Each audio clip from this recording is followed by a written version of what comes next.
Job చేయాలనే కోరిక ప్రతి ఒక్కరికైతే ఉంటుంది. నీకు ఉంటుంది, నాకు ఉంటుంది. బట్ కనిపించిన జాబ్ కల్లా అప్లై చేస్తూ రాస్తూనే ఉంటాము. ఏది రాకపోవటం అనేది మన యొక్క bad luck or good luck అయితే కాదు. మన యొక్క ప్రిపరేషన్ లెవెల్ అనేది మనకి డెఫినెట్లీ తెలిసే ఉంటుంది. అసలు మనం ఆ పోస్ట్‌కి తగ్గట్టు ప్రిపేర్ అయితున్నామా లేదా అనేసి. సో, చాలామందికి చాలా ప్రాబ్లమ్స్ వల్ల ప్రిపేర్ అవ్వకపోవచ్చు అండ్ అవుతూ ఉండొచ్చు. సీరియస్‌గా ఎవరైతే ప్రిపేర్ అవుతారో వాళ్ళకి మాత్రమే ఇక్కడ జాబ్ వస్తుంది. కానీ లక్ బేస్ అయితే ఏది ఉండదండి. ఈ విషయం అయితే గుర్తుపెట్టుకోండి.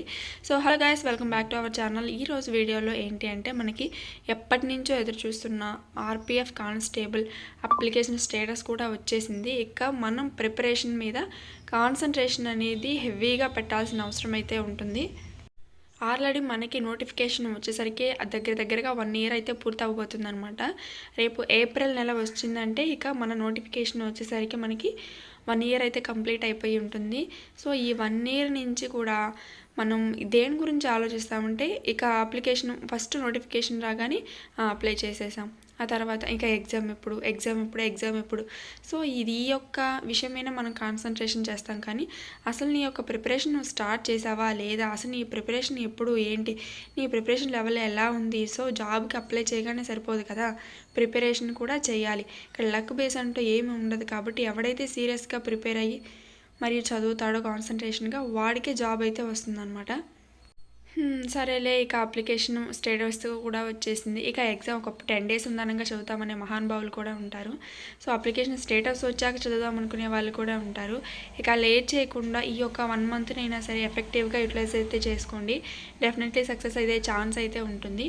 ఎందుకు అంటే మనం ఆర్‌పీఎఫ్ ఎస్ఐ ఎగ్జామ్ రాసినప్పుడు మనకి పేపర్ టఫ్నెస్ లెవెల్ ఎలా వచ్చిందో అందరం కూడా సగానికి సగం మంది మన సబ్స్క్రైబర్స్ కానీ లేదా అప్లై చేసిన వాళ్ళు కానీ డిగ్రీ బేస్డ్ కాబట్టి చాలా తక్కువ మంది అప్లై చేసి ఉంటారు.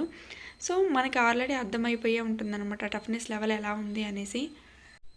అండ్ దానికి తగ్గట్టుగా మన యొక్క ప్రిపరేషన్ని కనుక మోల్డ్ చేసుకున్నట్లయితే డెఫినెట్లీ మనం మన యొక్క పేరుని సెలక్షన్ లిస్ట్లో ఉంచుకునే ఛాన్స్ అయితే ఉంటుంది. కాబట్టి ఈ యొక్క టైంని అయితే మీరు యూటిలైజ్ అయితే చేసుకోండి. మనకి అప్లికేషన్ అప్లై చేసుకునే డేట్ వచ్చేసరికి చాలా రోజులు అయిపోయింది. కాబట్టి ఒక్కసారి డీటెయిల్స్ చూసుకున్నట్లయితే మనకి ఇక్కడ 120 క్వశ్చన్స్ అయితే ఉంటాయి. 90 మినిట్స్ టైం అయితే ఉంటుంది. నువ్వు పెట్టిన ప్రతి ఒక్క రైట్ ఆన్సర్కి 1 మార్క్ అయితే ఇస్తాడు. అండ్ 3 కనుక తప్పు ఆన్సర్లు పెడితే ఒక్క రైట్ ఆన్సర్ అయితే తీసేస్తారనమాట. అండ్ యూఆర్, ఈడబ్ల్యూఎస్, ఓబీసీకి 35% మనకి క్వాలిఫైయింగ్ మార్క్స్, ఎస్సీ ఎస్టీ వాళ్ళకి ఒక 30% క్వాలిఫైయింగ్ మార్క్స్ అనమాట. ఇవి just qualifying marks. Cut off వేరే లెవెల్లో అయితే ఉంటుంది. సో లాస్ట్ ఇయర్ కట్ ఆఫ్ని గమనించినట్లయితే ఈ ఇయర్ మనం ఎలా ప్రిపేర్ అవ్వాలి, సో ఎంత తెచ్చుకుంటే మనం జాబ్ అనేది సక్సెస్ అనేది సాధించగలం, ఇటువంటి విషయాలపైన ఈరోజు ఒక చిన్న క్లారిటీ తోటి డీటెయిల్డ్గా డిస్కషన్ అయితే చేసుకుందాము. వీడియోని ఎక్కడ కూడా స్కిప్ చేయకుండా చూడండి గైస్. సో అప్లికేషన్ అప్లై చేసేటప్పుడు ఓన్లీ 10th క్లాస్ క్వాలిఫికేషన్ కాబట్టి ప్రతి ఒక్క 10th క్లాస్ ఎవరైతే చదివారో వాళ్ళు అందరికీ కూడా ఇన్ఫర్మేషన్ ఉంటుంది. కాబట్టి డెఫినెట్లీ అందరూ కూడా అప్లై చేస్తారనమాట. సో వాళ్ళు ప్రిపరేషన్ స్టాప్ చేసినా సరే, స్టాప్ చేయకపోయినా సరే, అండ్ ఎప్పటి నుంచో చదువుతూ ఉన్నా సరే ప్రతి ఒక్కళ్ళు కూడా 10th క్లాస్ క్వాలిఫికేషన్ కాబట్టి అందరూ కూడా అప్లికేషన్స్ అయితే చేస్తారు. అందుకే మనకి ఆర్‌పీఎఫ్ కానిస్టేబుల్కి సంబంధించి అప్లికేషన్స్ కూడా హెవీగా అయితే వస్తాయన్నమాట. సో ఆ కాంపిటీషన్ తట్టుకొని మనం నిలబడాలి, మంచి మార్క్స్ డెఫినెట్లీ తెచ్చుకోవాలి, సెలక్షన్ లిస్ట్లో మన పేరు ఉండాలి అంటే మన యొక్క ప్రిపరేషన్ లెవెల్ ఇంకొంచెం డిఫరెంట్గా చేయాలైతే ఉంటుందన్నమాట. సో డిఫరెంట్గా అంటే ఏంటి, ఎలా చేయాలి అంటే ముందు మనకి జరిగిన ఎస్ఏ ఎగ్జామ్స్ని బేస్ చేసుకొని మనం మన యొక్క ప్రిపరేషన్లో కనుక మోల్డ్ చేసుకున్నట్లయితే డెఫినెట్లీ సక్సెస్ అయితే సాధించగలం. సో ఇది జస్ట్ 10th క్లాస్ క్వాలిఫికేషన్ కాబట్టి మనకి అర్థమెటిక్, రీజనింగ్ నుంచి వచ్చే క్వశ్చన్స్ ప్రతి ఒక్కళ్ళు కూడా అటెంప్ట్ చేయగలుగుతారనమాట. సో అర్థమెటిక్ అండ్ రీజనింగ్ నుంచి మనకి 35, 70 క్వశ్చన్స్ అయితే వస్తాయి. కాబట్టి మోస్ట్ ఆఫ్ ద పీపుల్ వచ్చేసరికి ఇక్కడ ఎక్కువ మార్క్స్ స్కోర్ చేయడానికి ఛాన్స్ అయితే ఉంటుంది. సో వాళ్ళలా కాకుండా మనం కొంచెం డిఫరెంట్గా ఆలోచించి ఇంకొంచెం ఎక్కువ మార్క్స్ ఎలా సాధించుకోవాలి అంటే మనకి ఒక ఆయుధం ఉందన్నమాట. అది ఏంటి అంటే జనరల్ అవేర్నెస్లో మనం 50 మార్క్స్ కానీ ఒక 30+ కనుక స్కోర్ చేసినట్లయితే you will win the rock. So general అవేర్నెస్లో 30+ క్వశ్చన్స్ అంటే it not an easy matter. So ఎక్కడి నుంచి క్వశ్చన్స్ వస్తున్నాయి, ఎక్కడ మనం ఎక్కువ మార్క్స్ స్కోర్ చేయాలి అనేది తెలుసుకోవడానికి మనకి దగ్గరగా 1 మంత్ అయితే పడుతుందన్నమాట. ఆల్రెడీ ఎవరైనా ప్రిపరేషన్లో ఉండి మాక్ టెస్ట్లు రాస్తూ అండ్ ఎస్ఏ ఎగ్జామ్స్ని కూడా క్లియర్ చేసిన వాళ్ళకి డెఫినెట్లీ ఈ విషయం పైన పట్టయితే ఉంటుంది. మనం ఆర్పిఎఫ్ కానిస్టేబుల్లో ఒక లిస్ట్లో ఉండాలి అంటే డెఫినెట్లీ మనం 90+ ఆర్ 95 to 100 మధ్యలో తెచ్చుకుంటే మాత్రమే మనం సేఫ్ జోన్లో అయితే ఉంటామన్నమాట. ఎటువంటి టెన్షన్ లేకుండా. అండ్ పీఈటీ పిఎంటీకి తర్వాత కట్ ఆఫ్ అనేది మారిపోతుంది.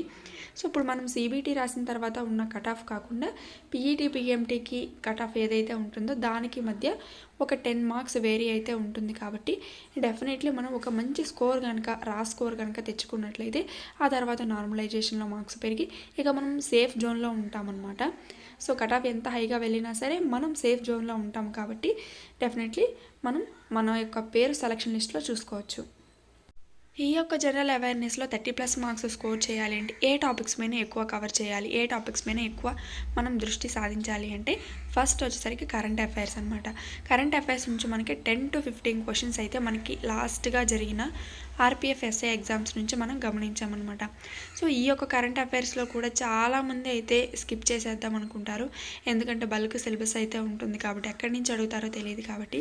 సో వాటిల్లో కూడా ఇప్పటివరకు ఎవరైతే కరెంట్ అఫైర్స్ చదవలేదో వాళ్ళకి నేను ఇచ్చే సజెషన్ ఏంటి అంటే కరెంట్ అఫైర్స్ నుంచి కూడా ముఖ్యంగా మనకి హూ ఈజ్ హూ అనమాట. హూ ఈజ్ హూ మనకి సెంట్రల్ వైడ్గా కానీ స్టేట్ వైడ్గా కానీ ఉన్న పర్సన్స్ అంటే మనకి సీఎంస్ ఎవరు, గవర్నర్స్ ఎవరు అండ్ హూ ఈజ్ హూ అనమాట. మనకి సెంట్రల్ క్యాబినెట్లో ఏ పోస్ట్లో ఎవరెవరైతే ఉన్నారో ఇవైతే చూసుకోండి. దీంట్లోంచి మనకి 3 to 4 క్వశ్చన్స్ అయితే దగ్గరగా వస్తున్నాయి అనమాట.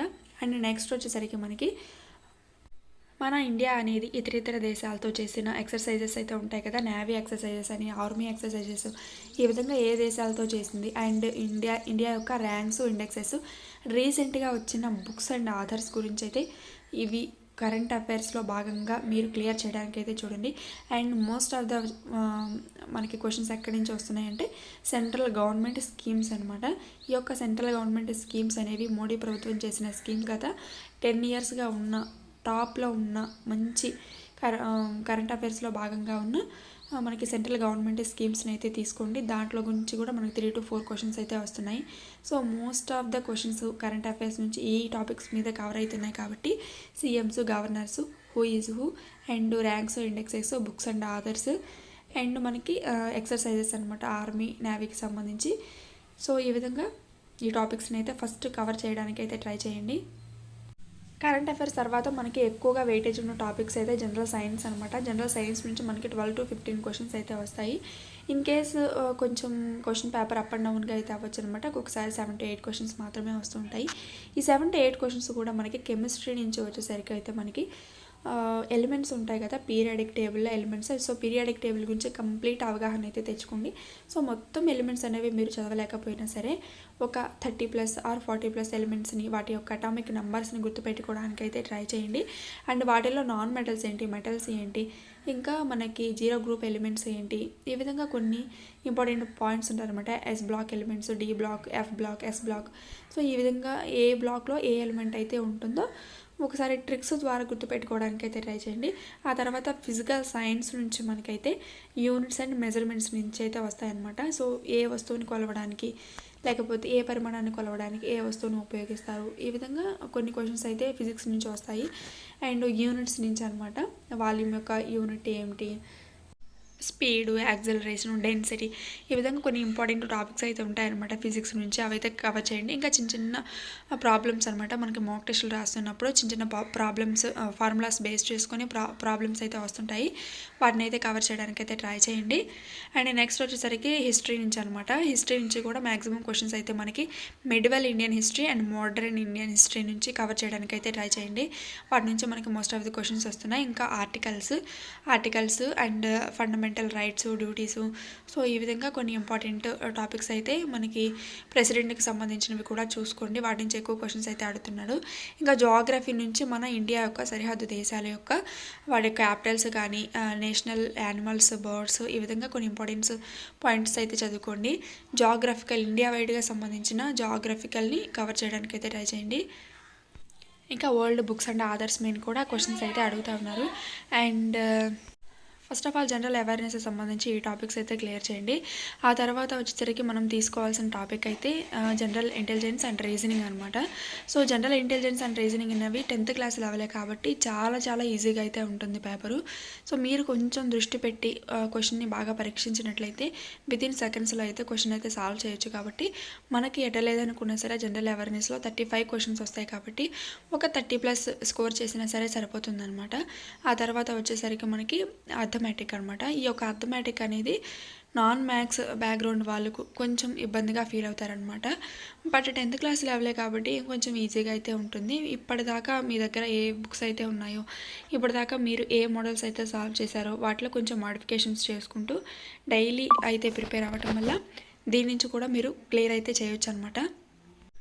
ఇప్పుడు వస్తున్న కాంపిటేటివ్ ఫీల్డ్లో మనకి అర్థమెటిక్ ఎలాగంటే percentages and ratio and proportions మీద బేస్ చేసుకొని క్వశ్చన్స్ అయితే అడుగుతూ ఉన్నారు.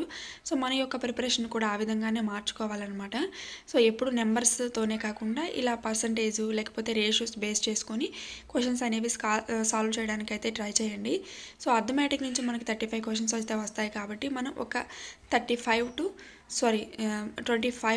30+ స్కోర్ చేయడానికి అయితే ట్రై చేయండి. ఈ విధంగా చేసినట్లయితే మనకి అర్థమెటిక్లో ఒక 30 క్వశ్చన్స్ అండ్ రీజనింగ్లో ఒక 30 క్వశ్చన్స్, మనకి జనరల్ అవేర్నెస్లో ఒక 35 to 30 క్వశ్చన్స్ కనుక మనం స్కోర్ చేసినట్లయితే టోటల్ 95 క్వశ్చన్స్ అయితే అవుతాయన్నమాట.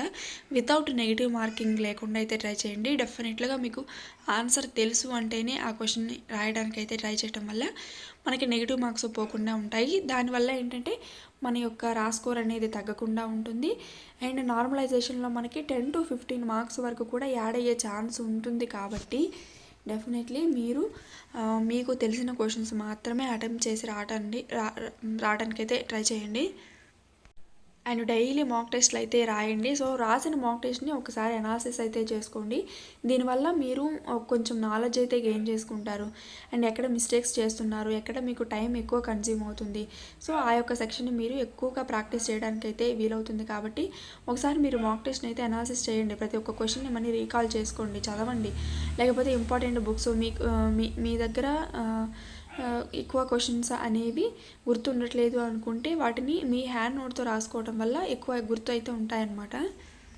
ఒక మాక్ టెస్ట్లో మీకు తక్కువ వచ్చినంత మాత్రాన డీలా పడిపోవాల్సిన అవసరం లేదు. సో కట్ ఆఫ్ అనేది మాక్ టెస్ట్లో 95 to 100 మధ్యలో ఉంటుంది. మీకు 60+ మాత్రమే వస్తున్నాయి. సో అంత తక్కువ ఎందుకు వస్తున్నాయి అనేది మళ్ళీ ఒకసారి రీకాల్ అయితే చేసుకోండి టెస్ట్ని. అలా కాకుండా అసలు టెస్ట్లో ఎక్కడ తగ్గుతున్నాయో ఏంటో తెలుసుకోకుండా మళ్ళీ టెస్ట్లు రాసి మళ్ళీ తక్కువ మార్క్సే వస్తాయి అనమాట. ఎన్నిసార్లు రాసిన తక్కువ మార్క్సే వస్తాయి, ఎందుకంటే మీరు సరిగ్గా చదవట్లేదు కాబట్టి. సో అసలు ఏం చదవకుండా మనకి మాక్ టెస్టులు రాయటం వల్ల మీ యొక్క కాన్ఫిడెన్స్ లెవెల్ అనేది తగ్గిపోతుంది అనమాట.